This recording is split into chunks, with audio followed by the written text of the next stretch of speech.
Des jeunes, des entrepreneurs, nombreux sont-ils à prendre part ce jeudi 23 décembre 2021 dans les locaux de la piscine municipale de Porto-Novo à la formation de 100 jeunes entrepreneurs initiée par l'Association nationale pour la promotion et l'épanouissement de la jeunesse ANAPEJ sous le parrainage du maire de Porto-Novo, Chalmin Yankoti. Une formation sur le thème « Comment devenir un vrai chef d'entreprise ». Nous avons réussi à organiser cette formation parce que nous avons compris depuis un bon bout de temps que l'État ne peut pas à lui seul résoudre le problème d'employabilité des jeunes.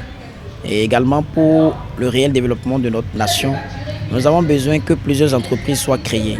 Et non pas seulement des entreprises, mais des entreprises révolutionnaires, des entreprises qui seront créées pour résoudre un problème récurrent. Parce que nous avons beaucoup de problèmes récurrents dans notre pays. Et il ne faut pas que les gens créent des entreprises pour créer.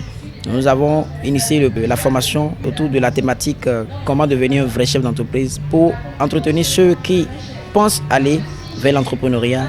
Également former des chefs d'entreprise confirmés, je peux dire, mais qui sont confrontés à beaucoup de problèmes dans leur entreprise. Parce que entreprendre, ce n'est pas facile. Réussir à demeurer chef d'entreprise également, ce n'est pas facile. Nous prenons pour exemple les pays développés où les chefs d'entreprise sont toujours formés, ils reçoivent toujours des formations parce qu'une entreprise doit embaucher jusqu'à 500 personnes normalement pour résoudre le problème de chômage dans chaque pays. Je voudrais vous demander humblement de m'applaudir ces jeunes qui ont eu cette initiative de se retrouver là. Applaudissez-la. Je remercie sincèrement ces jeunes qui contribuent au développement pour donner plus de visibilité à notre ville capitale, Porto-Novo. Ces jeunes ont compris, se décider à faire une chose et s'engager dans son exécution.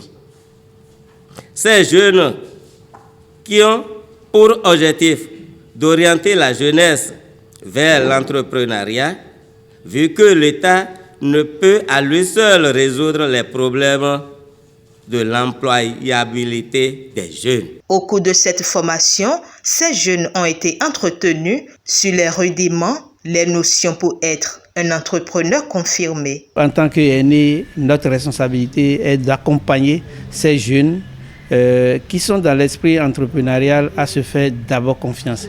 Tout part de là. Si vous ne vous faites pas confiance, vous êtes gagné par la peur parce qu'un entrepreneur, c'est d'abord réussir, échouer, réussir, et c'est des hauts et des bas. Et quand tu te trouves dans des moments difficiles, si tu ne fais pas confiance, tu rentres dans les plans B et tu échoues définitivement. 100 jeunes devant moi, où je vois des gens qui ne veulent pas tendre la main, qui veulent entreprendre, qui veulent aller de l'avant. Je ne suis que heureux après avoir fait cette communication parce que je vois que notre pays, nous sommes en train d'aller dans un changement radical avec des poignées de jeunes qui ont compris qu'il ne faut pas toujours attendre, il faut oser, il faut entreprendre. Et c'est vu les questions après la communication, moi je pars content pour cette session et je pense qu'on peut recommencer avec sourire. Oui, il est là aujourd'hui. Moi je suis à la mairie et chaque jour les jeunes ne cessent de frapper à ma porte. Et conseiller, il faut nous trouver quelque chose à faire à la mairie. Il faut nous trouver du travail. Je vais ci, je vais ça. Ils ont raison. Mais je me suis dit, la meilleure manière de les aider, c'est de les dire en eux-mêmes là. Il a une capacité. Il a des choses qu'ils peuvent développer. Et pour y arriver, c'est l'entrepreneuriat. Donc, avec d'autres jeunes, et surtout mon frère Romaric, que je tiens à remercier de passage, nous avons initié cette formation pour montrer à nos jeunes qu'ils ont quelque chose en eux-mêmes. Ils ont quelque chose qu'ils peuvent développer. Et rien n'est impossible dans la vie. Il faut se battre, il faut créer. Et quand on crée, on arrive toujours. De cette formation, les participants sont sortis aguerris et apprécient l'initiative. Moi, j'ai eu de plus par rapport à ce que les formateurs nous ont apporté de plus. J'ai vraiment acquis beaucoup plus de connaissances par rapport à ce domaine. Parce qu'on constate aujourd'hui que on ne doit pas forcément attendre nos diplômes pour pouvoir subvenir à nos besoins. Et c'est dans ça, et les formateurs ont vraiment œuvré à ce que cette formation soit une réussite aujourd'hui. Je vais juste les remercier pour ce qu'ils ont fait pour la jeunesse aujourd'hui. Cette formation a été une formation très enrichissante parce que ça nous a permis de mieux comprendre ce que c'est que les responsabilités d'un chef d'entreprise, comment un chef d'entreprise peut fédérer l'équipe qui travaille avec elle pour améliorer les rendements et également les qualités que doit avoir un chef d'entreprise pour vraiment être au-delà d'un chef, mais quelqu'un qui a aussi un conseiller, quelqu'un qui peut motiver réellement une équipe pour atteindre une vision. Déjà, ce que nous avons appris aujourd'hui nous permet de mieux orienter la façon dont nous gérons nos équipes aujourd'hui.